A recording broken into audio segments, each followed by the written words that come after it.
Paul, will you be present for this? Did you, Mike?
All right. Oh.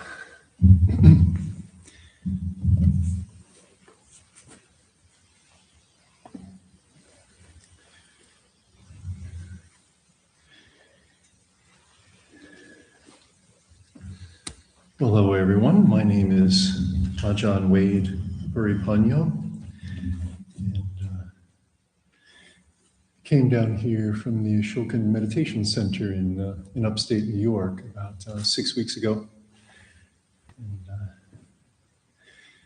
it's a new meditation center up there, and our buildings weren't ready for winter. And so I was very fortunate to have a connection with Tenjo Kun Sun, and so I asked him if I could come down here to this nice warm monastery, this nice warm temple, and having a very nice day here, thanks to the hospitality of Luang Por and the Sangha here and the lay supporters. So thank you very much. And so Luang Por asked me to do a review of the information that's been covered. Also field questions if there are any. And we have about 45 minutes. I think at 5 o'clock you're scheduled for a break, that's right. And self-review of meditation technique in progress.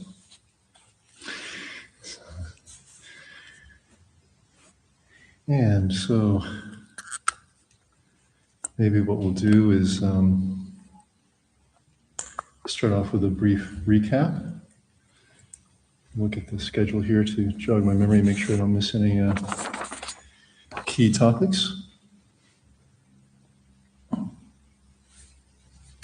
So yesterday morning, after administering the precepts, Luang Por was talking about the benefits of meditation.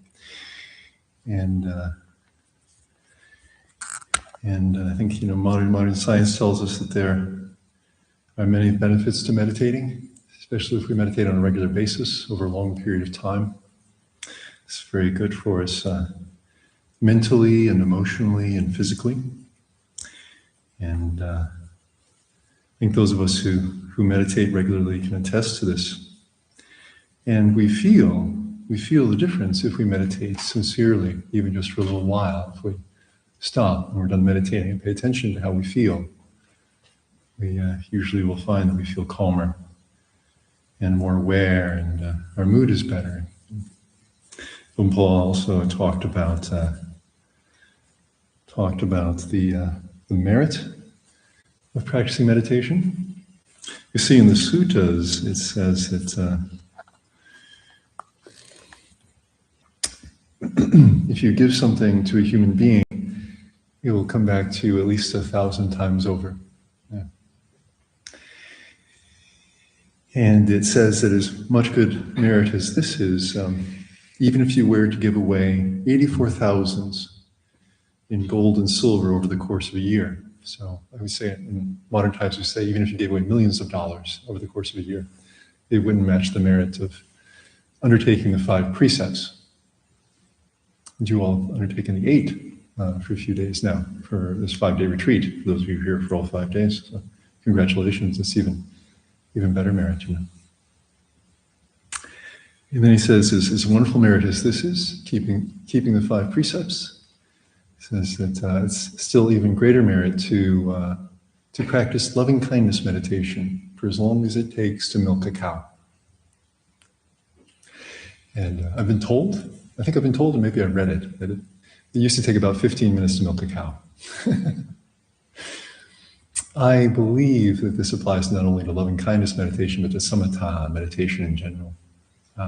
Recollection of the Buddha, Dhamma, and Sangha, for example, or mindfulness of breathing to make the mind calm. According to Theravada Buddhism, if you are very well attained in samatha meditation, you'll be reborn in the heavens, in a very high heaven realm. And then still greater merit is perceiving impermanence for the time span of a finger snap.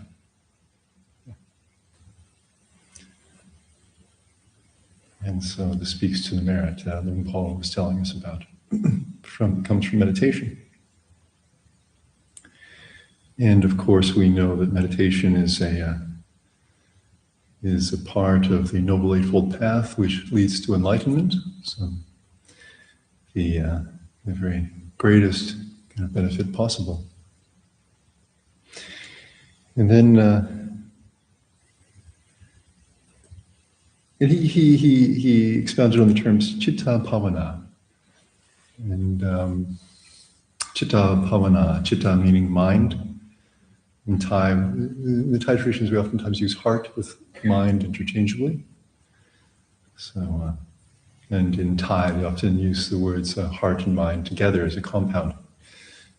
Jit jai, the mind heart. And as something distinct from the body. And bhavana means to develop or cultivate. And so meditation is the cultivation or the development of the mind. And by Buddhist standards, this is the most valuable kind of development, because when we die, we have to leave all physical things behind. And so we want to, if we can, develop our mind as much as possible. Then in the afternoon, he talked about, Luang Por talked about anapanasati, the mindfulness of in and out breathing, which is known to the tradition as the form of meditation the Buddha was practicing when he attained enlightenment. And so for this reason, and also for the reason that it is considered by the Theravada tradition to be suitable for all personality types, in Thailand they call it the crown meditation object. The crown meditation object, mindfulness of breathing. And we have a sutta in the Majjhima Nikaya that details the 16 steps of breath meditation as handed down from the Buddha. And Luang Por expounded especially on the first 4 steps. The 16 steps can be divided into 4 sets of 4 tetrads, as they say. The first related to the body, the second to Vedana, which is usually translated into English as feeling, and the third related to the mind, and the 4th tetrad related to impermanence, fading away, disappearance, and letting go. And so the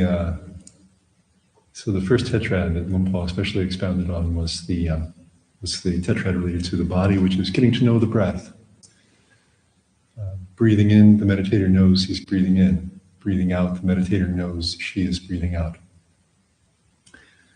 Breathing in short, the meditator knows that she is breathing in short. Breathing out short, she knows she's breathing out short. And then it's repeated for long breaths. Breathing in long, nose breathing in long.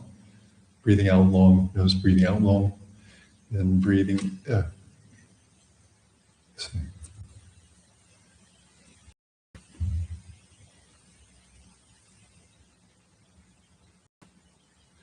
sorry, short and long breaths are taken together in the second instruction. The third instruction is knowing the entire body. And then the fourth instruction, breathing in, the meditator knows the whole body. Breathing out, the meditator knows the whole body. Then the fourth instruction is breathing in, the meditator calms the body, and breathing out, the meditator calms the body. And so we have this aspect of samatha, calming, together with knowing, being able to distinguish, developing the ability to distinguish with regard to the breath, which later will become very valuable when paying attention to the various sensations that arise, and then as well to calming those, calming the mental formations such as perception and vedana, and then calming the mind in the third tetrad, and releasing the mind, liberating the mind, and then clearly seeing impermanence and fading away, cessation, and being able to let go.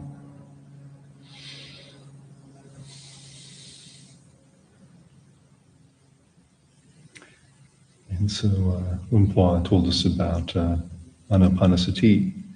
And this morning, the first talk, I believe, was the Satipatthana, discourse on Satipatthana at 9 o'clock this morning. And the 4 stations of mindfulness, the body, vedana, again, usually translated as feeling, the mind, and tamas. And Anapanasati, of course, is considered a meditation technique within the domain of mindfulness of the body that proceeds through the other stations as well. So within the mindfulness of the body station, we have mindfulness of breathing, and Lumpua also talked a bit about the 4 elements contemplation of physical matter contemplation of matter as being earth element, water element, air element, and fire element. Getting in touch with the body in this way. He talked about the 32 component parts of the body, which can be seen as unclean, as unbeautiful, which is a good antidote for lust and greed. Elements meditation being good for developing wisdom into the body as not having any self. And there are other contemplations within this domain or this station of mindfulness. The corpse contemplations, for example, reviewing an actual corpse, or the image of a corpse in various states of decay, to help us grow dispassionate towards the body and give up our attachment to the body. There's mindfulness of the body in its various postures. So being mindful of the movements of the body as we move around, and as we're sitting or as we're standing still, lying still, whatever posture we may be in or whatever movements we might make, being aware of those. And even perhaps the simplest form of meditation in the body is simply being aware of which posture we're in. Simply knowing the posture of the body.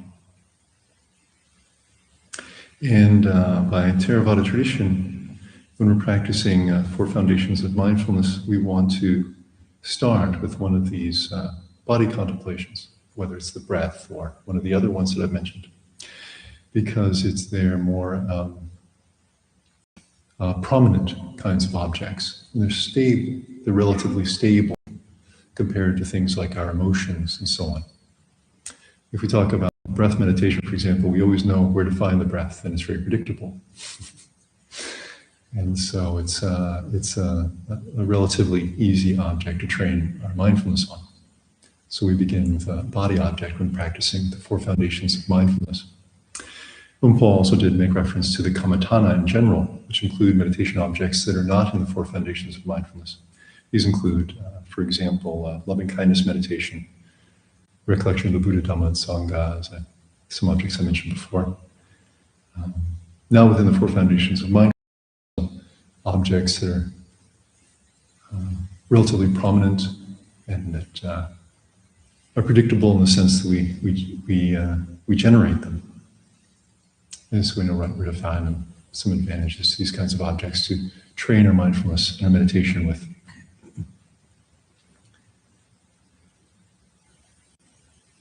All right. And before proceeding to the Vedana and Chitta and the Dhammas. And then this afternoon, Luang Por talked about the Trisika, the triple training, the three trainings. Sila, Samadhi, and Panya. And referred to frequently in the Dhamma Vinaya, the suttas and the Vinaya, as the three trainings for those who are intent on attaining liberation. We have to have a strong foundation in our morality and precepts, and in concentration and in wisdom. And I always do this. I always say Sila, Samadhi, and Panya, the three aggregates of the Noble Eightfold Path. Actually, the three trainings they're simply named a little bit differently. They're named the training in Ati Sila, or higher Sila, Ati Chitta, or higher mind, and Ati Panya, or higher wisdom, which again, the Sila of the Noble Eightfold Path. Monastics have additional Sila as well. And Ati Chitta, heightened mind, is the Samadhi, and the Ati Panya is the wisdom. I did the same thing when we had class a few weeks ago in the Tisika. And so the precepts, of course, are a wonderful foundation in Sila for practicing meditation, going on to the other two trainings. Very customary for those who enter the temple to practice meditation, to go on retreat, including not just the 5 precepts, but the renunciant precepts as well. Not eating past midday, for example. Very good for your renunciation parami as well, which strengthens the mind. Letting go of things like eating food past midday, letting go of entertainment, and so on. Of course, in the path factors, we have some additional trainings in speech. It's very important to note and to be aware of and to follow, of course, as they're essential to the Noble Eightfold Path, like all the other factors. And so, in right speech in the Noble Eightfold Path, we have not only the abstention from lying, but also the abstention from harsh speech, from idle chatter, and divisive speech. Harsh speech, divisive speech, and idle chatter. And something that's very nice about going on retreat in a temple is that one of the hallmarks of a temple retreat is the noble silence. We try to remain silent as much as possible. If we feel like saying something, we ask it to pass 3 tests first. If anyone can remember the 3 tests, does anyone remember the 3 tests? This is a Q&A session. It's not just one way. So. The 3 tests for speech we should think before we talk. And let's see. Sorry? Okay, that's good. 2/3. That's great. So can anyone help them out with one more? Oh, that's a good, yes. I think it's related. It's actually necessary. Is it necessary? Is it necessary? Is it true? And is it kind?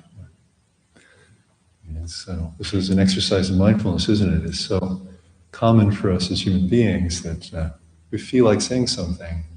The urge arises, thought in the head, and it's traveling out of the mouth already, isn't it? And so simply guarding your speech can be a very good exercise in mindfulness. And always considered a very important part of the practice, the meditation practice. There's a sutta, also in the Majjhima Nikaya, where the Buddha visits 3 Arahant monks, 3 enlightened monks who are living very amicably, living very harmoniously. As it says in the sutta, they're blending like milk and water, just as you could mix milk and water together very easily. They were mixing in just this way. And this was contrasted with another monastery that the Buddha had just come from, where the monks were stabbing each other with verbal daggers. So this was a dramatic contrast. And the Buddha asked them, how is it that you live together so harmoniously? And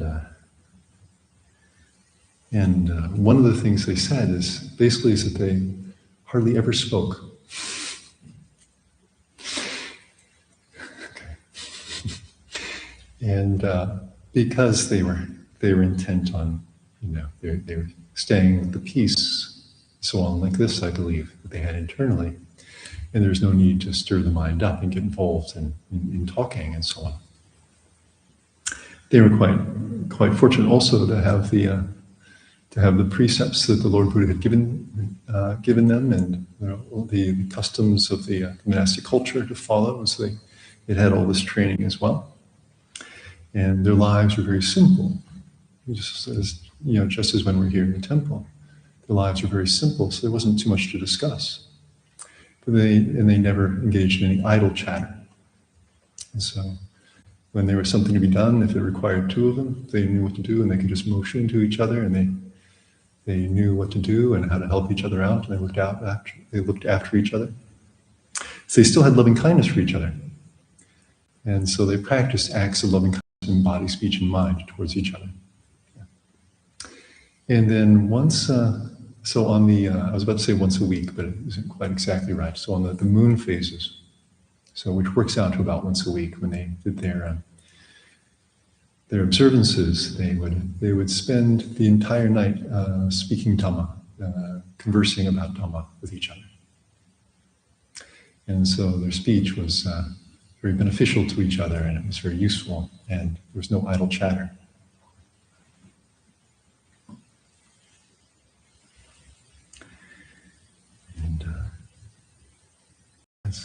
And so if we can maintain the environment of quiet, this is very good, not only for ourselves and our own practice of mindfulness, it also makes the environment very conducive to everybody else for their practice of meditation. And so this is a kind of gift that we give to each other, and a kind of merit that we make, helping to nurture an environment that's suitable for meditation.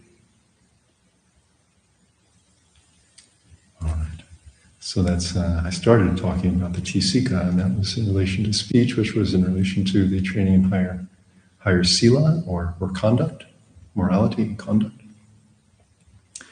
And then we have the Sika, or the training in heightened mind, which is about developing the Mutta Bhavana, especially with relation to developing concentration. And concentration depends on the right effort to develop mindfulness with regard to your meditation object, and so I've talked a bit already about the instructions for breath meditation, and so it's about practicing that and being paused and delivering a lot of wisdom that relates to the training in heightened wisdom. Seeing our experience in terms of the Four Noble Truths, and making effort to do that which is skillful, to set aside that which is unskillful. If we keep practicing, and practice a lot continuously, then we can develop the concentration and observe the realities of these kinds of things as they're occurring. And that's when we can attain the paths and fruits and nibbana.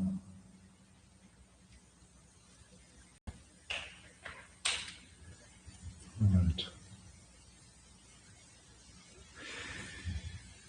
So that is a very short review.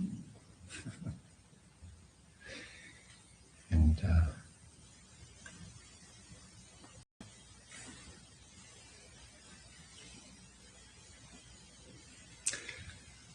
I wonder if anyone has any questions about these topics that would be helpful to clear up, to help with your meditation while you're here. Yes. I do have a question. Yes. Not with the topics, but like this, my general studies of meditation. So when we meditate, we try to remove our egos, right? To be pure awareness. That is the main goal of meditation. Well, it's one of the people come at meditation for many reasons, and one thing that we eliminate if we're very advanced in the practice is the conceit I am. The conceit I am. This is usually translated the idea, the false idea. I am. But in total, there are 10 fetters that keep us bound to the round of rebirths, which by Buddhist standards is what we're trying to get out of. But of course, different people are going to have different goals with their meditation practice.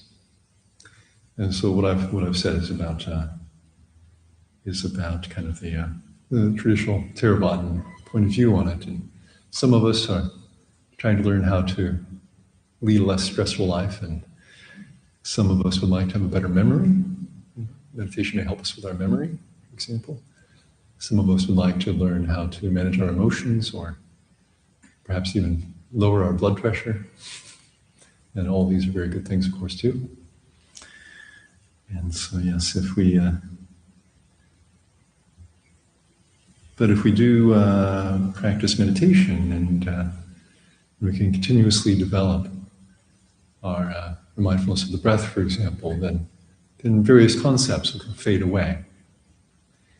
And be very peaceful, then we can try to simply discern the impermanence there, discern how the breath is changing all the time, and our mental experience is always changing, and other sensory experience that we encounter.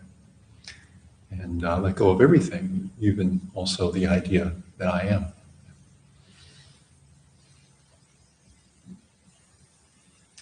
Yeah, so 2 hands up and back, okay. So my question is, for samadhi, right? I've heard it where it's like samadhi as a process, right? And then samadhi as a state to be reached.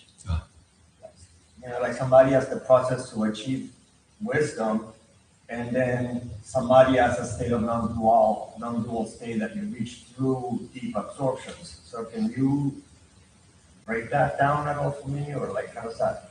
Because one sounds like a path of samadhi, that like you're supposed to do these things and you reach samadhi, but when we're speaking, we talk about it as like it as the process itself. Yes. Yeah, so you could talk about it either way. So a lot of these words, they get used, kind of the meanings begin to blend and so on. It happens in Thai to some extent. In Thai, for example, there's the term tam samadhi, which means make concentration, you might say. But is literally just understood as to meditate. And then there is samadhi as a state, you could say, a state of concentration. So, yeah. All right. And you had a question also? Yeah.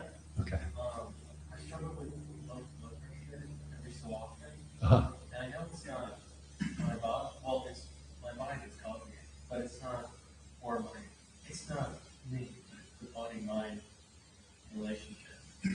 So as like flares up and goes away, do I just slow down, not my practice, but how I move, through the world? Like for example, if I'm sitting up and doing deep breathing, sometimes my blood pressure will drop. and I can fall, you know. You could fall, you said. Yeah. Okay. So, like the laying down helps, but is it sometimes okay, you know, other times not so okay. Is it okay to do what? Sorry. I think focusing on the breath brings out that relationship, I think, between the body and the mind. So I'm able to focus on, you know, these uncomfortable feelings. So I can feel like, oh, if I'm going to pass out, if that's, you know, coming on or not. So I can kind of like put a hand down or, you know, feel it out because of the awareness. But if there's the impermanence. I'm sorry? So there's impermanence. So I should. But should the practice always be the same, or does the practice adapt with the individual's mind and body through time? Oh, yes. That was my question. Yes, it'll change over time. That's right. And you'll adapt your practice to changing circumstances. Yeah, that's right. So meditation over time becomes a bit of an art. Yeah. Very good. Yeah. Sure. I have a question. Okay. Length of meditation. I've read some books, just a little bit, not much, but some books say 20 minutes. Another book says 10 minutes is good. And recently I read an article, just 3 breaths. Sure. So I'm confused. So to be effective, how long actually should meditation be? Okay. To be effective, reach what goal? What? To reach what goal? To calm the mind. Calm the mind. Okay. So actually, there you go. What you do is you meditate in the mind until the mind is calm.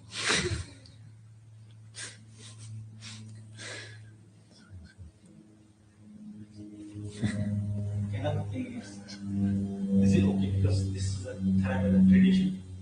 So recently I follow, I'm not a regular meditator, but there are some mantra, some chanting in Japanese, and also in Tibetan tradition there are some mantra. But maybe just one line. So is it okay from Theravada tradition point of view? Is it okay to use mantra from other traditions like Mahayana or Vajrayana? Let's see here. No, is this in relation to this retreat here? Okay. Are you talking about using the mantra from another tradition on this retreat? No, in my when I Okay. when I feel like I use this mantra, which will help me attain concentration. Okay. So I would have to say, without knowing what the mantra is, part of the question anyway, but maybe it's something to table for some other time, so kind of focus on what's going on in the retreat right now. Yeah, thank you. You mean that you use the mantra for maybe Yeah, part of meditation. Like in Tibetan tradition, there's a mantra. You can use your word all the time. As long as your mind. Okay, Lumpur, cup. Nikap Lumpur, Nikap. Kotot cup. What do you think if we I did? have the last question. What do you think if we did a guided meditation now? Would that be all right? Would it be all right if we did a guided meditation now? Would it be all right if we did a guided meditation now? Oh, thank you. Okay, that's fine. Do you think you had one more question? Do you want to, yeah? If maybe we do one question and do a guided meditation? Okay.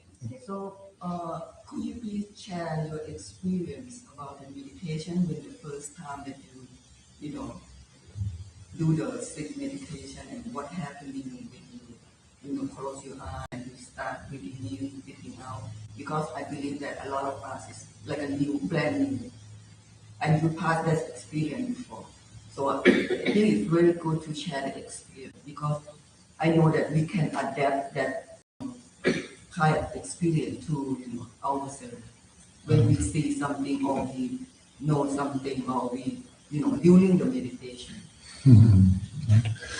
Well, what I found the first time I practiced breath meditation is that sometimes the mind wouldn't stay with the breath and go off to other sensory experience, whether it was thoughts of the past or thoughts of the future, images in the mind or bodily sensations or sounds. And whatever the experience was, whatever the sensory experience was, I would recall if I remembered the instructions, then I would follow the instructions about how to deal with sensory experience and then return to the breath. And that's over time, the mind becomes more and more willing to stay with the breath. So in one sit meditation, that means a lot of times you have to go back to the instruction because of the mind go all over the place. Right.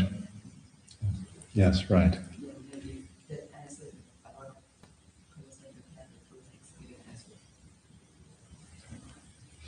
I do have one more question. Is there a thing like you meditate too much? Is that like a bad thing? Or... Not if you meditate right. All right. Good. All right. Then why don't we go ahead and take up our meditation postures?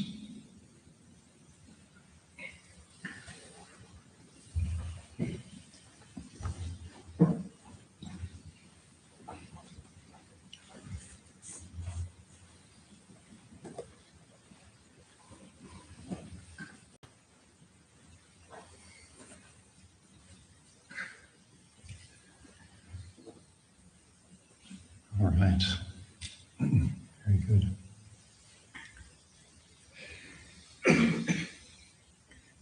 And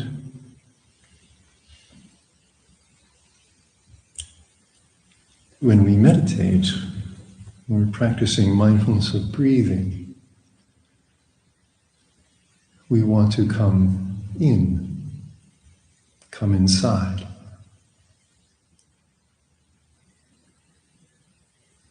And we leave everything else that's outside to take care of itself for a while.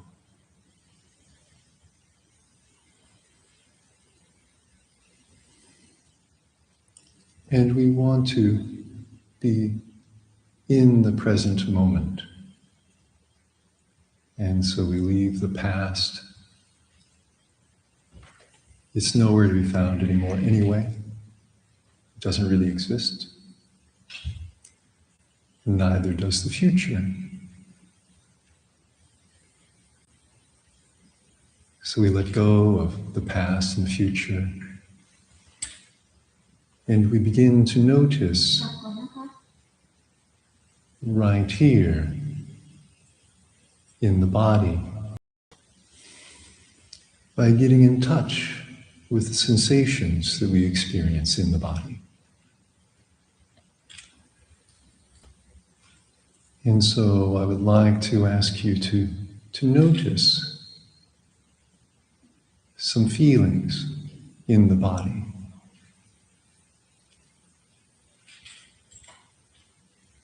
There may be one sensation that is prominent,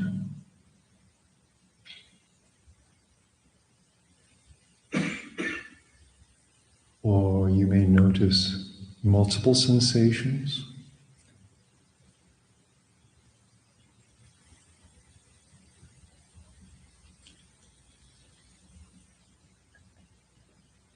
And we want to see if we can be there with them, and experience them just as they are.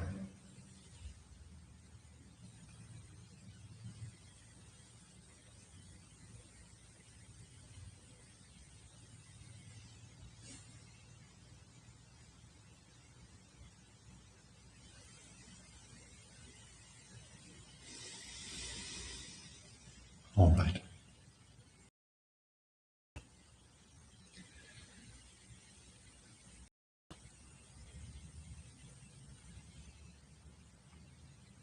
Leaving everything else alone, letting it take care of itself, as we come into the body. And we can recognize that this is the body.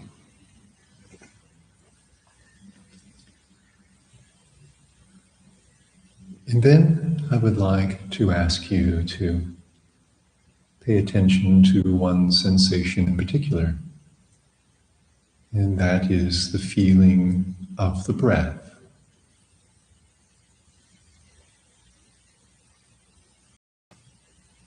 Wherever you may notice it as being prominent, whether it's at the nose or the mouth, at the chest or in the abdomen,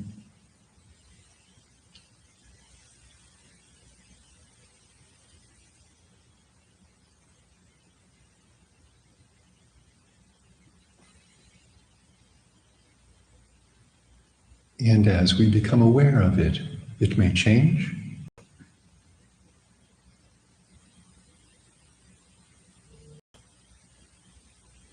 And we can be there with it, and we can work with it to help it feel good.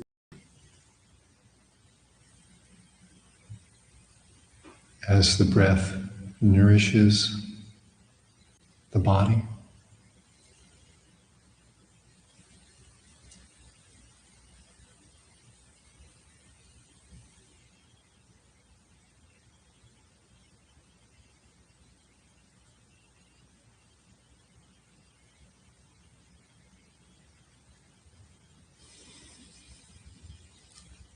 And then slowly allow it to settle into a natural rhythm as you are there with the breath.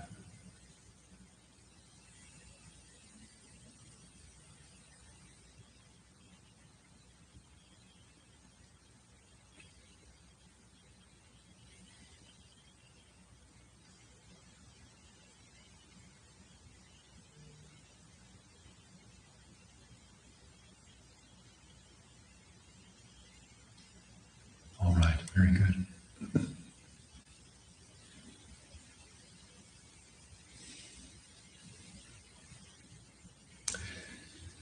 Okay. And then we're going to adjust our awareness a little bit as we transition into the next phase, having developed this connection with the breath. I'd like to ask you to be aware now of the breath along its full course as we practice belly breathing. And so we'll be aware of the breath as it enters the gateway at the nose or the mouth, and then travel down with it through the throat and the chest to the abdomen. Allow the abdomen to expand as it receives the air. And then there may be a pause, and then allow the abdomen to contract as the air rises up. And we follow it up through the chest, the throat, and then we stay at the gateway, experiencing the breath passing through the nose or the mouth again. We stay there at the gateway. So we breathe in, following the breath all the way down through the body into the abdomen, allowing the abdomen to expand, to receive the air, filling the lungs with air secondarily if we like. And then as we exhale, the abdomen gently contracts, the air rises up as we follow it with our awareness.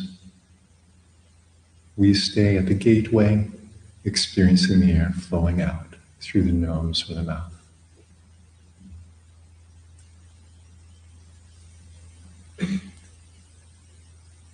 Long, smooth, natural breaths.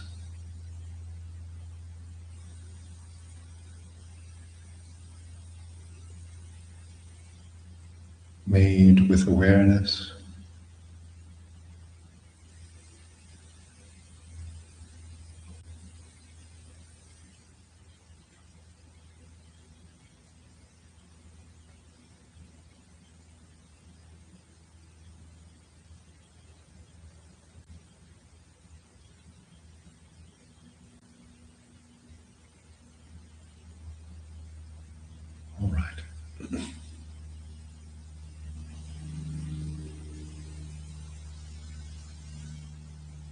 And we can pair it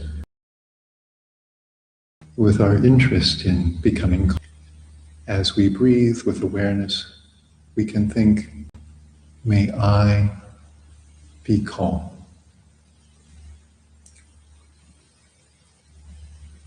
May I be calm. And we can harmonize it with the breathing. As we breathe in, thinking, may I, and as we breathe out, be calm.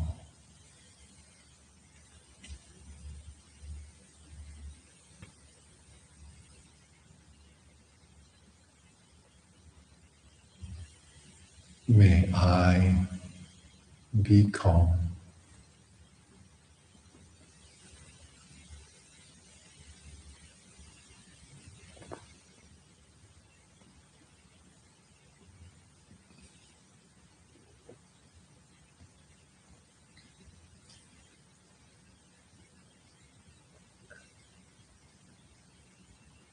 Very good.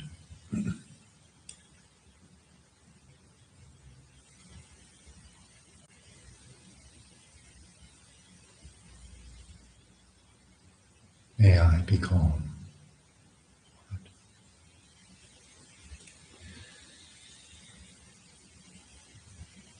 Excellent. Now you can keep breathing in this way if you find it comfortable and conducive. And I would like to ask us to focus our attention a little bit more, to hone our mindfulness by focusing specifically on the breath at the heart, right there in the middle of the chest.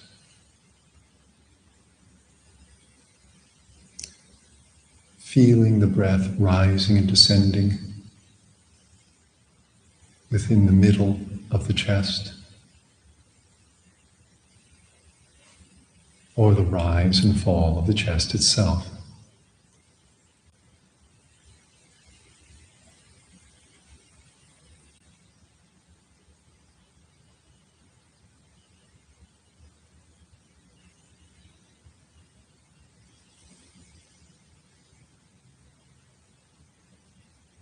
Seeing if you can be right there with the feeling of the breath at the heart.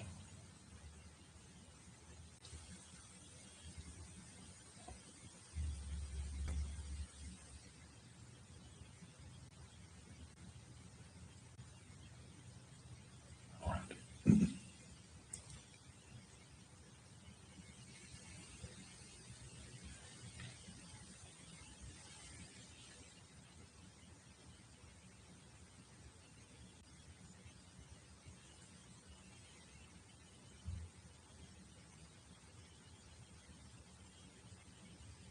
And for a few more moments, can still use that thought. May I be calm, harmonized with the breathing.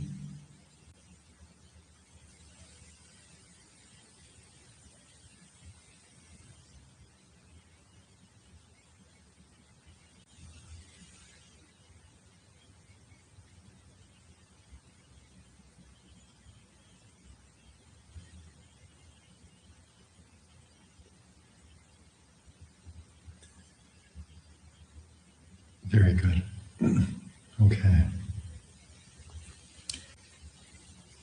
And then I would like to ask you to take one more step with me to the classic technique of counting the breath.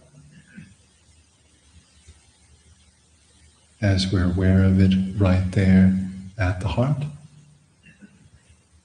Counting 1 with an in-breath, 2 with an out-breath, 3 with an in-breath, and so on, up to 10. Okay.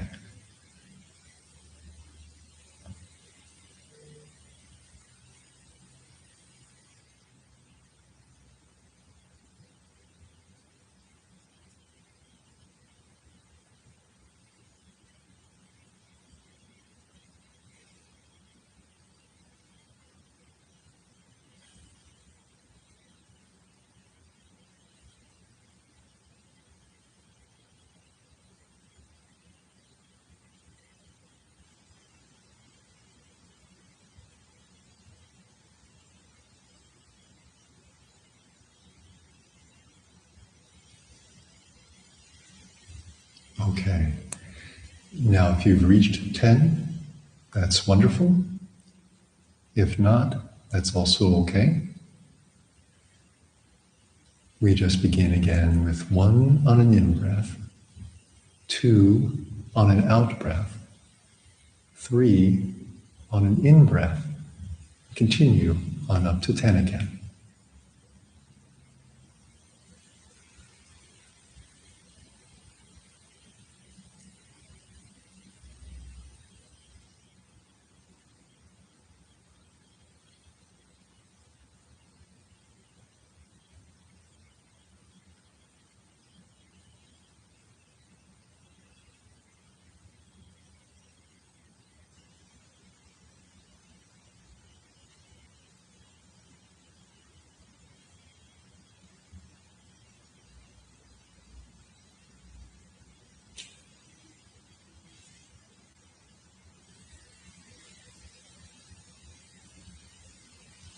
Okay.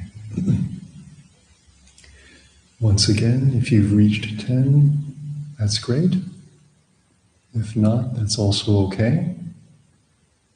We just start again at 1 and count another set of 10.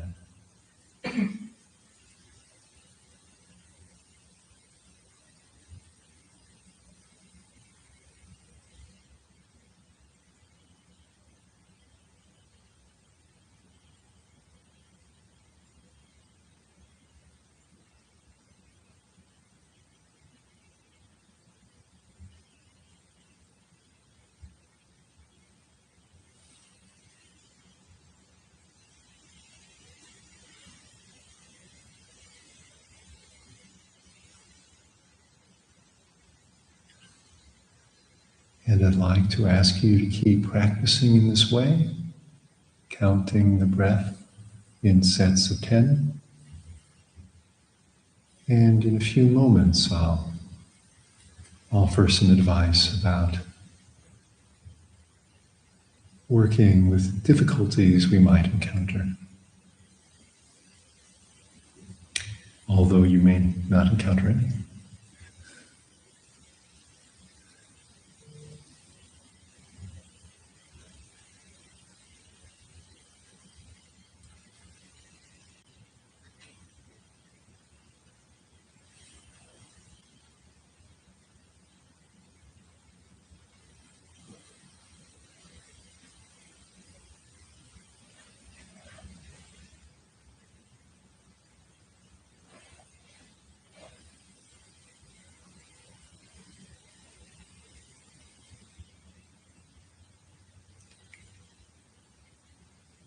All right. Please keep meditating and focusing on the counting of the breath.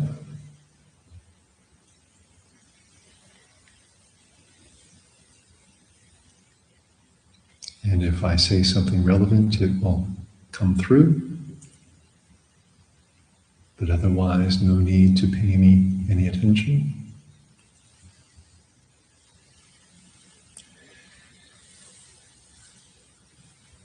We may find that the mind hasn't quite settled down. This happens sometimes. We find the mind goes out to other things or thoughts. We can simply become aware of this and what the mind has gotten involved with. And notice that we're not interested in that right now. And just let it go on its own way. And gently come back to the breath at the heart and to the counting.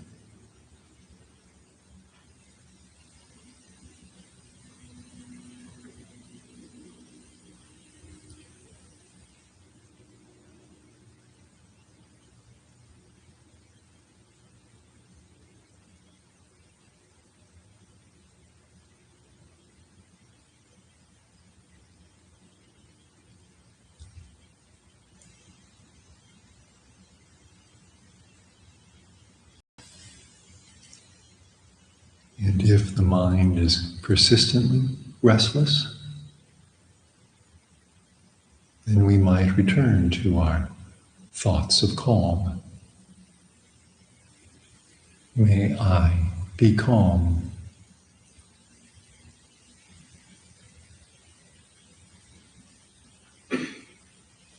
Being with that thought and with the breath there at the heart.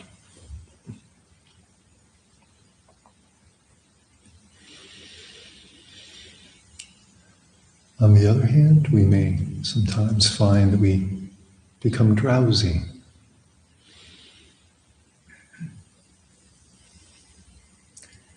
If that happens, it may be good to open the eyes, keep the eyes open, let some light in, and then raise up within ourselves our energy. Call up the energy within us and straighten up our posture really tall. And with our eyes open, maybe gazing at the floor just to let the light in, or looking up at the shiny Buddha and the lights to really bring a lot of light in.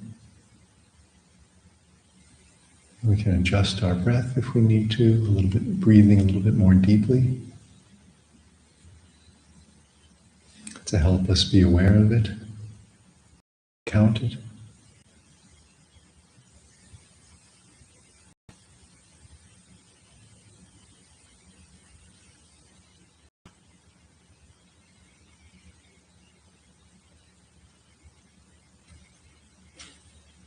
And then see, can you count 10 breaths in a row?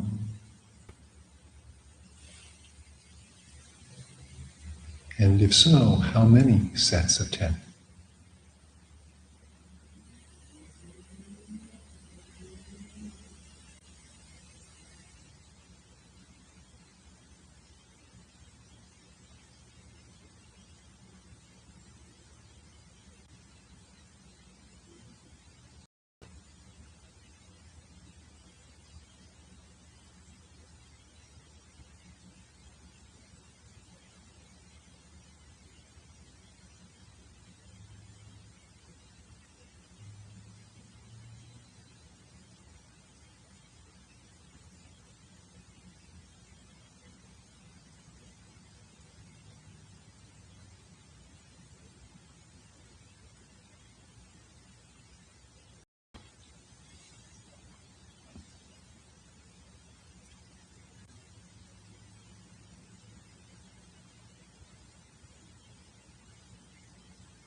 And remember that this is the path that the Buddha walked.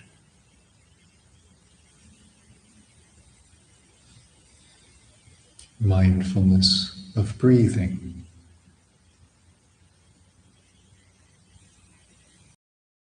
And so every breath that we are mindful of is another footstep on the path of the Buddha.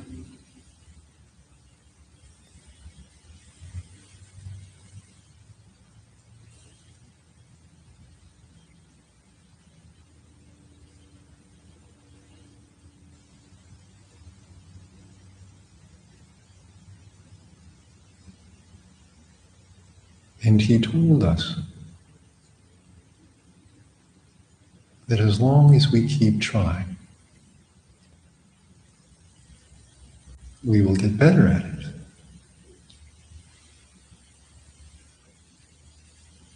And we can overcome suffering just as he did.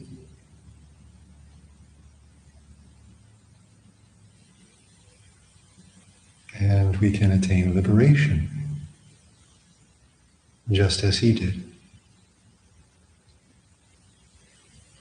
And so it's worth it to keep trying and make an effort.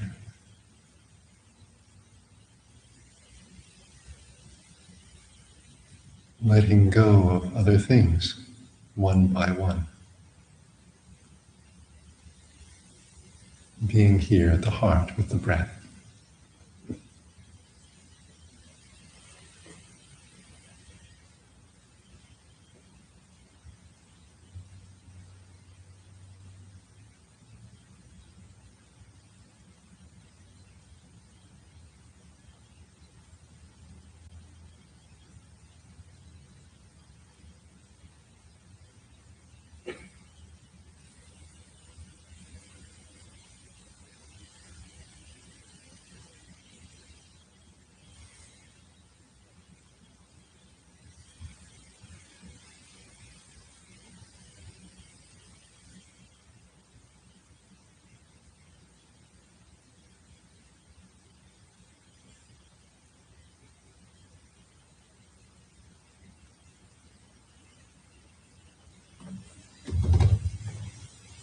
All right.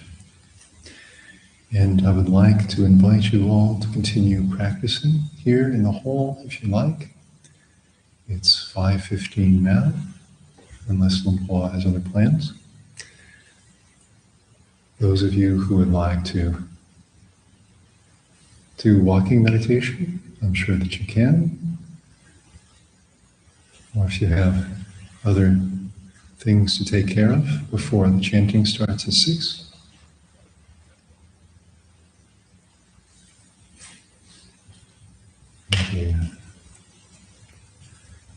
You bow quietly and step out quietly, and those who would like and remain practicing.